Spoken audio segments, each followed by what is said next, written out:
Hola, este es el cuarto video correspondiente a la presentación de sistemas multiagentes. En este video vamos a hablar de otros tipos de arquitecturas. Vamos a arrancar hablando de la arquitectura deliberativa, que como les decía anteriormente, esta arquitectura está más asociada a la característica proactiva que tienen los agentes. Entonces, en una arquitectura deliberativa, en vez de reaccionar ante estímulos, lo que va a hacer nuestro agente inteligente es definir un curso de acción. Ese curso de acción se va a denominar intención de nuestro agente, y a partir de esa intención determinar las acciones que tiene que realizar. Para realizar esto, entonces, nuestro agente va a tener un modelo simbólico del entorno que va a representar todas las características que va a tener el entorno, y va a aplicar un proceso de deliberación. Este proceso de deliberación va a tener en cuenta, obviamente, las percepciones del entorno, el estado interno del agente y la intención que fue identificada, así como también las distintas capacidades que tiene nuestro agente. A partir de todo esto va a definir qué acciones debe realizar. Estas intenciones, entonces, lo que va a permitir es que nuestro agente guíe y motive cómo va a ser nuestro agente para cumplir las metas. Todas las intenciones, obviamente, que tienen que ser consideradas como posibles. Nunca se va a definir como una intención algo que sea imposible o inevitable de conseguir. Estas intenciones van a servir para filtro de otras intenciones, de otras metas que se pueden cumplir, y tienen que ser registradas para seguir trabajando en aquellas que no se han logrado hasta el momento. Es decir, que nuestro agente puede tener intenciones que no se cumplen por realizar una única acción, sino que tengan que realizar varias acciones para cumplir la intención.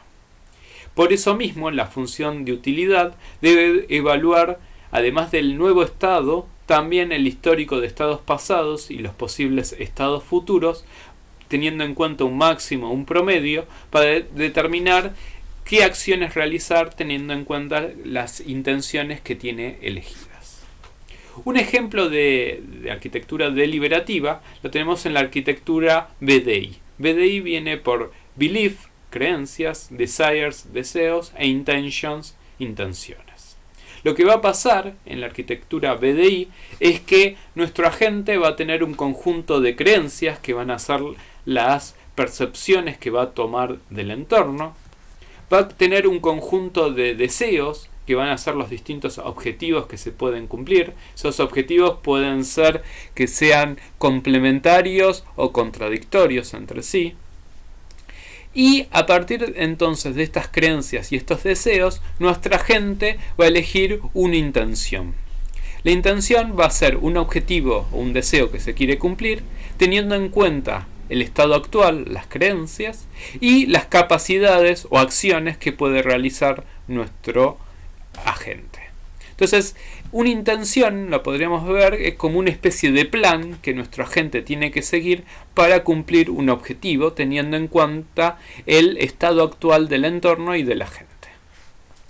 Para satisfacer, entonces, en esta arquitectura se va a considerar que mis creencias se satisfacen si las cosas son como el agente cree. Si los deseos se satisfacen si son logrados, y las intenciones se satisfacen si se llevan a cabo. Entonces, en una arquitectura BDI, fíjense que ahora ya tenemos más componentes, porque lo que va a pasar es que nuestro agente va a recibir información del entorno, que va a actualizar su estado interno, que a su vez se va a registrar en un histórico. A partir de esos históricos, la lista de posibles objetivos o deseos y las posibles acciones o librería de planes, se va a definir las posibles intenciones. Ese es el proceso más importante que va a tener un agente inteligente con la arquitectura BDI. Una vez que se define la intención, se va a pautar posibles acciones o opciones que se pueden realizar, se van a filtrar las opciones que no son viables o que son malas, se las va a ordenar de acuerdo a las cuales generan mejores resultados, y ahí se determinan las acciones que se tienen que realizar. Todo eso lo va a hacer un módulo que se llama planificador. Entonces, ¿qué ventajas tiene la arquitectura BDI con respecto a la arquitectura anterior, la Samsung? Por un lado, que pueden resolver problemas basados en objetivos. A su vez, poseen una representación actualizada de la situación del entorno y son fáciles de expandir, porque es más fácil agregar más acciones que con una arquitectura reactiva, como habíamos visto antes.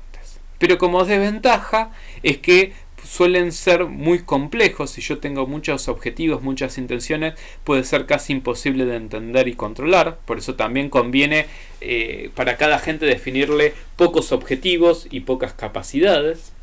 Puede tener un tiempo de respuesta lento, porque como tiene que realizar toda esta definición de las intenciones y elegir las acciones a realizar, si nuestro agente tiene que hacer algo muy rápido para responder a un cambio en el entorno, puede ser que no lo logre, le lleve mucho tiempo. Y bueno, y como les decía antes, puede ser difícil de diseñar y construir agentes, porque si yo tengo un agente demasiado complejo, es difícil lograr definir los objetivos, las intenciones y las acciones que se pueden realizar. Por eso mismo, dado que tiene estas características que son complementarias a las características que tenían las arquitecturas reactivas, también aparecen las arquitecturas híbridas. Estas arquitecturas híbridas tratan de combinar características que son beneficiosas de las arquitecturas deliberativas y reactivas, tratando de mitigar así los puntos débiles o desventajas que tiene. Un ejemplo de arquitectura híbrida lo tenemos en los Turing Machine, donde lo que va a tener es una concepción parecida a la arquitectura reactiva, dividiendo los módulos de decisión en distintas capas. Por eso tiene una capa reactiva, una capa planificadora y una capa modeladora. La capa reactiva lo que va a tener son las distintas reglas para reaccionar de acuerdo a estímulos. Entonces, si hay algún estímulo que necesite una reacción rápida, ya se va a ejecutar. En paralelo, tiene una capa planificadora, que es la que aplica la arquitectura deliberativa, teniendo en cuenta las distintas acciones e intenciones que se tienen que aplicar. Y más arriba, en paralelo, tenemos la capa modeladora, que es la que va a cambiar el estado interno que tiene nuestro agente.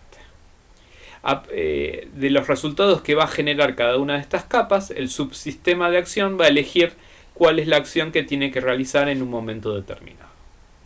Por otro lado, tenemos la arquitectura interrupt, que se diferencia de la anterior en que en lugar de ejecutar todas las capas en paralelo, las ejecuta si la capa de nivel inferior no tiene nada para hacer. Entonces, la capa inferior tenemos la capa de comportamiento, que es la capa reactiva. Entonces, si hay una regla que nos dice que, por ejemplo, nuestro robot está por chocar, nos dice, bueno, esquiva el obstáculo. Entonces ya se aplica eso y no ejecuta nada de la capa planificadora ni de cooperación.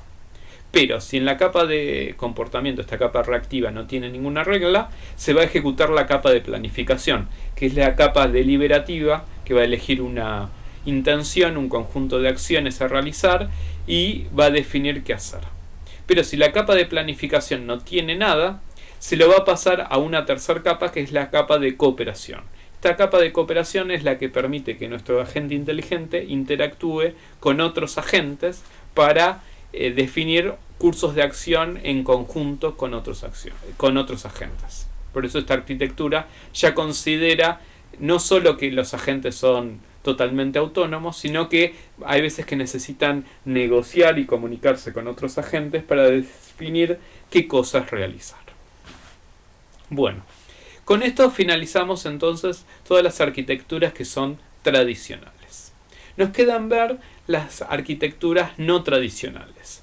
En las arquitecturas no tradicionales lo que se hace es aplicar otras tecnologías de la inteligencia artificial, como redes neuronales, sistemas evolutivos, lógica difusa, redes bayesianas, modelos de Markov, etc., para resolver problemas dentro del agente inteligente y así definir qué acciones realizar dentro de un entorno de acuerdo a ciertos estímulos.